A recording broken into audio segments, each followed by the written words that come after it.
ንጹህ እየበላሽ ነው። በየቀኑ የአካል ብቃት እንቅስቃሴ እያደረግሽ ነው። ግን ከ40 ዓመት በኋላ ያ ገትር የሆድ ስብ በምንም መንገድ ሊጠፋ አልቻለም። ለምን እንደሆነ ታውቂያለሽ? ያንቺ ጥፋት አይደለም። እናም እርጅና ብቻም አይደለም። እውነታው ግን ከ40 ዓመት በኋላ በሰውነትሽ ውስጥ ባሉ የሆርሞን ችግሮች ምክንያት ሜታቦሊዝምሽ እየተቀየረ ነው። ይህ ሆርሞን ሲዛባ ሰውነትሽ ስብን ከማቃጠል ይልቅ ማከማቸት ይጀምራል። ዛሬ የምነግርሽ ዘዴ ሳይራቡ ወይም ከባድ የአካል ብቃት እንቅስቃሴ ሳያደርጉ ይህንን ግትር የሆድ ስብ በቋሚነት የሚያጠፋ ፈጣን መንገድ ነው። ይህ ቀላል የ10 ደቂቃ የዕለት ተዕለት ተግባር ነው። ይህም የሆርሞን ሚዛንሽን በማስተካከል ሰውነትሽን ጠዋት ላይ በስብ ማቃጠል ሁኔታ ውስጥ እንዲቆይ ያደርገዋል። ስለዚህ ይህንን ቪዲዮ እስከ መጨረሻው ተከታተይና የሆድ ስብሽን ለዘላለም ተሰናበቺ። ከ40 ዓመት በኋላ የሆድ ስብን ለማቃጠል ፈጣን መንገድ። ከ40 ዓመት በላይ የሆነች ሴት ከሆንሽ እንግዳ ነገር አስተውለሽ ይሆናል። ንጹህ እየበላሽ ነው። የአካል ብቃት እንቅስቃሴ እያደረግሽ ነው። ምናልባትም ከበፊቱ የበለጠ።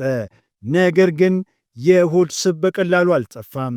በሰውነትሽ ውስጥ ባሉ የሆርሞን ችግሮች ምክንያት የዘገየ ሜታቦሊዝም ነው።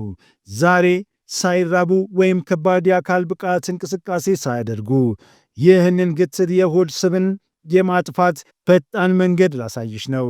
ይህም ሰውነትሽን ጠዋት ላይ በስብ ማቃጠል ሁኔታ ውስጥ እንዲሆን ያደርገዋል።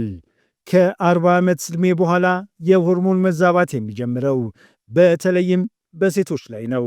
በኢስትሮጅንና ፕሮጀስትሮን ላይ መለዋወጥ እናያለን። ስለዚህ ሴቶች ወደ ማረጥ ወቅት እየገቡ ሲሆን፣ አንዳንድ በዕድሜ የገፉ ሴቶች ደግሞ ወደ ማረጥ ደረጃ ገብተዋል። በእነዚህ ሁለቱም ሁኔታዎች በኢስትሮጅንና በፕሮጀስትሮን መካከል ባለው አለመመጣጠን ምክንያት የሰውነቱን ሜታቦሊዝም ያዘገያል። ይህም በሆድ አካባቢ ስብ እንዲከማች ያደርጋል። በተጨማሪም ከኢስትሮጅን ከፕሮጀስትሮን ጋር ሌሎች ሆርሞኖችም እንዲሁ ከመደበኛው ሁኔታ ይወጣሉ። ሰውነቱ የጭንቀት ሆርሞን የሆነውን ኮርቲሶል መጠንን ይቋቋማል። እናም እነዚህ ሁለቱም የሆርሞን ችግሮች ሰውነቱ ያንን ግትር የሆድ ስብን እንዳያጣ ያደርገዋል። ስለዚህ ምንም ያህል ንጹህ ቢበሉ ወይም ምንም ያህል ጠንካራ ስፖርት ቢሰሩ አሁንም ያንን ግትር የሆድ ስብ አያጠፋም። ምክንያቱም ሆርሞኖች ግራ ስለተጋቡ የካሎሪ መጠን መጨመርና የካሎሪ መጠን መቀነስ ከአሁን በኋላ አይሰራም። ስለዚህ ከ40 ዓመት ዕድሜ በኋላ የሆድ ስብን በትክክል ለማጣት ሆርሞኖቹን በተለይም ኢስትሮጂን፣ ፕሮጀስትሮን፣ ኢንሱሊንና ኮርቲሶል መጠንን እንደገና በማመጣጠን ላይ መስራት ያስፈልጎታል። በየቀኑ ማድረግ የሚችሉት ይህንን የ10 ደቂቃ መላ ዛሬ እናያለን። ይህም እነዚህን ሆርሞኖች ሁሉ ኢላማ የሚያደርግና የሆድ ስብን በቀላል ማጥፋት የሚያስችሉት ሜታቦሊዝምን የሚያሻሽል ነው። ስለዚህ ያንን ግትር የሆድ ስብን ለማጥፋት ይህንን ቀላል የ10 ደቂቃ ዘዴ ላካፍላችሁ። ሰዎች የሚያደርጉት የመጀመሪያ ስህተት ጠዋት ላይ ወይም በቀን አንድ ጊዜ ብቻ የስብ ማቃጠል ሁኔታን ማነቃቃታቸው ነው። ጥናቶች እንደሚያሳዩት ቀኑን ሙሉ የስብ ሜታቦሊዝምን ለማበረታታት ጥቂት ደቂቃዎች ብቻ ካጠፉ ስቦን የማቃጠል ዕድሎ የተሻለ ነው። ጠዋት ላይ 3 ደቂቃ ብቻ ከእርሶ የሚፈለገው ነገር ነው። ይህንን 1 ኩባያ መጠጣት ያስፈልጎታል። ይህም ኢስትሮጂኖንና ፕሮጀስትሮኖን እንደገና ለማመጣጠንና ሰውነቱን ወደ ስብ ማቃጠል ለማስገባት ይረዳል። ይህንን መጠጥ እንዴት ታዘጋጃላችሁ? 1 ኩባያ የሞቀ ውሃ ያስፈልጎታል። 1 የሻይ ማንኪያ ቀረፋ ይጨምሩበታል። ከዛም 1 የሾርባ ማንኪያ የተፈጥሮ የተልባ ዘር ይጨምሩበታል። ከዛም 1 ሎሚ ይጨምቁና ንጹህ ጨው ይጨምሩበታል። ሁሉንም አንድ ላይ ቀላቅለው ይጠጡት።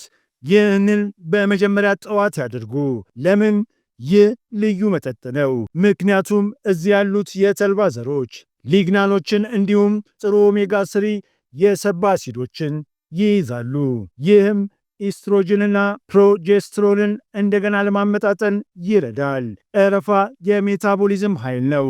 ሰውነቶን ለኢንሱሊን ስሜታዊ ያደርገዋል፣ እንዲሁም ሜታቦሊዝሙን ያሻሽላል። ስለዚህ ሰውነቶ ወደ ስብ ማቃጠል ሁኔታ ይገባል።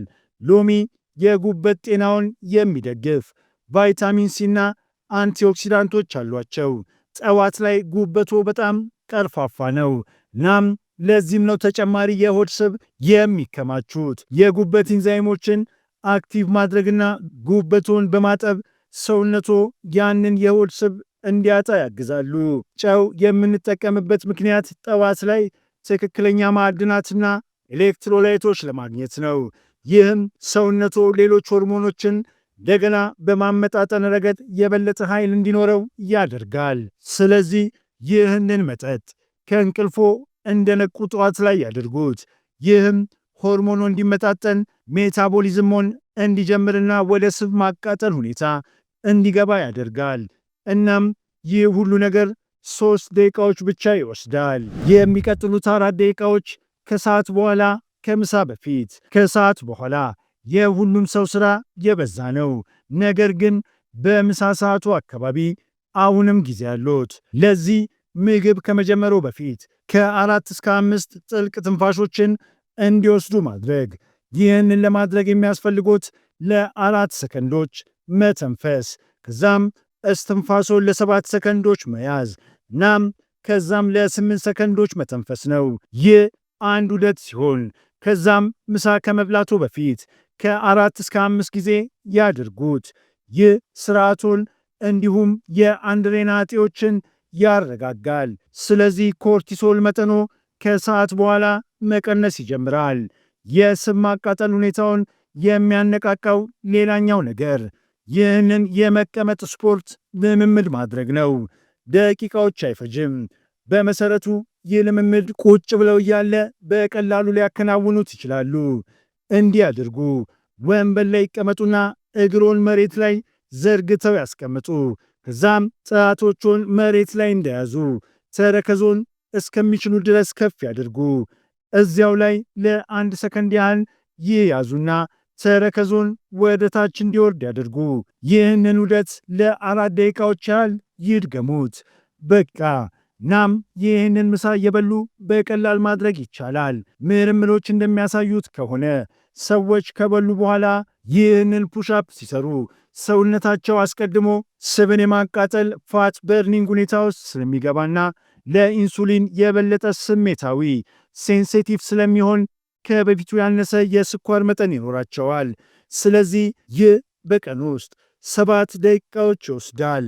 ቀጣዮቹ 3 ደቂቃዎች ደግሞ ከመተኛቶ በፊት የሚያደርጉት ነው። ለዚህም ልዩ የሆነ ወርቃማ ወተት ጎልድ ሚልክ ልንሰራ ነው። ከተለመደው የከብት ወተት ይልቅ 1 ኩባያ የሞቀ ያልጣፈጠ የኮኮናት ወተት ወይም የአልመንድ ወተት እንጠቀማለን። ከዛም ግማሽ የሻይ ማንኪያ የእርድ ዱቄት ይጨምራሉ። ትንሽ ቁንጣጭ ቁንዶ በርበሬና እንዲሁም ትንሽ ቁንጣጭ የቀረፋ ዱቄት ይጨምራሉ። ሁሉንም አንድ ላይ በመቀላቀል ይጠጡታል። እርድ ሲተኙ በሰውነት ውስጥ ያለውን እብጠት ይቀንሳል፣ ኢንዛይሞቹን ያነቃቃል። ስለዚህም በምሽት ጊዜ ሁሉንም ሆርሞኖች ማስወጣት ይችላል። በተጨማሪም ቀረፋ ሲተኙ ሰውነቶ ስብን የማቃጠል ሁኔታ ውስጥ እንዲቆይ ያደርጋል። እንግዲያው ይህ የእርሶ ኤስትሮጅን፣ ፕሮጀስትሮን፣ ኢንሱሊን፣ ኮርቲሶል ደረጃዎችን የሚያመጣጥን እንዲሁም ሜታቦሊዝሞን ወደ ስብ የማቃጠል ሁኔታ የሚያነቃቃ ቀላል የ10 ደቂቃ የዕለት ተዕለት ተግባር ነው። በቀላሉ የምታደርገው ይህን የ10 ደቂቃ የዕለት ተዕለት ተግባር ብቻ ነው። ከፍተኛ አመጋገብ መከተል ወይም ከባድ የአካል ብቃት እንቅስቃሴ ማድረግ የለም። ስለዚህ ዕድሜው ከ40 ዓመት በላይ ከሆነና ክብደት ለመቀነስ እየታገሉ ከሆነ ይህ የ10 ደቂቃ ተግባር ለእርሶ ትልቅ ለውጥ ሊያመጣ ይችላል። አሁን የሆድ ስብን ማጣት ያልቻሉበትን ምክንያት ተረድተዋል ብዬ ተስፋ አደርጋለሁ። እናም ዛሬ መጀመር የሚችሉትን ይህንን ኃይለኛ የ10 ደቂቃ ተግባር አይተናል። እናም ከ3 እስከ 4 ሳምንት ውስጥ የቀነሰ የሆድ መነፋት፣ የበለጠ ጉልበት፣ ያነሰ እብጠትና ከሁሉም በላይ ደግሞ ያንን ግትር የሆድ ስብ ማጥፋት በመቻሉ ታላቅ ውጤት ያያሉ። ይህንን ቪዲዮ እንደወደዱት ተስፋ አድርጋለሁ። ከወደዱት እባክዎ ላይክ ያድርጉና ቻናሌን ሰብስክራይብ ያድርጉ። እንዲሁም ከዚህ ሊጠቀሙ የሚችሉ ለሌሎች ሰዎች ይህንን መረጃ ያካፍሉ። እስከሚቀጥለው ጊዜ ድረስ ጤና ይስጥልኝ። ደህና ይሁኑ።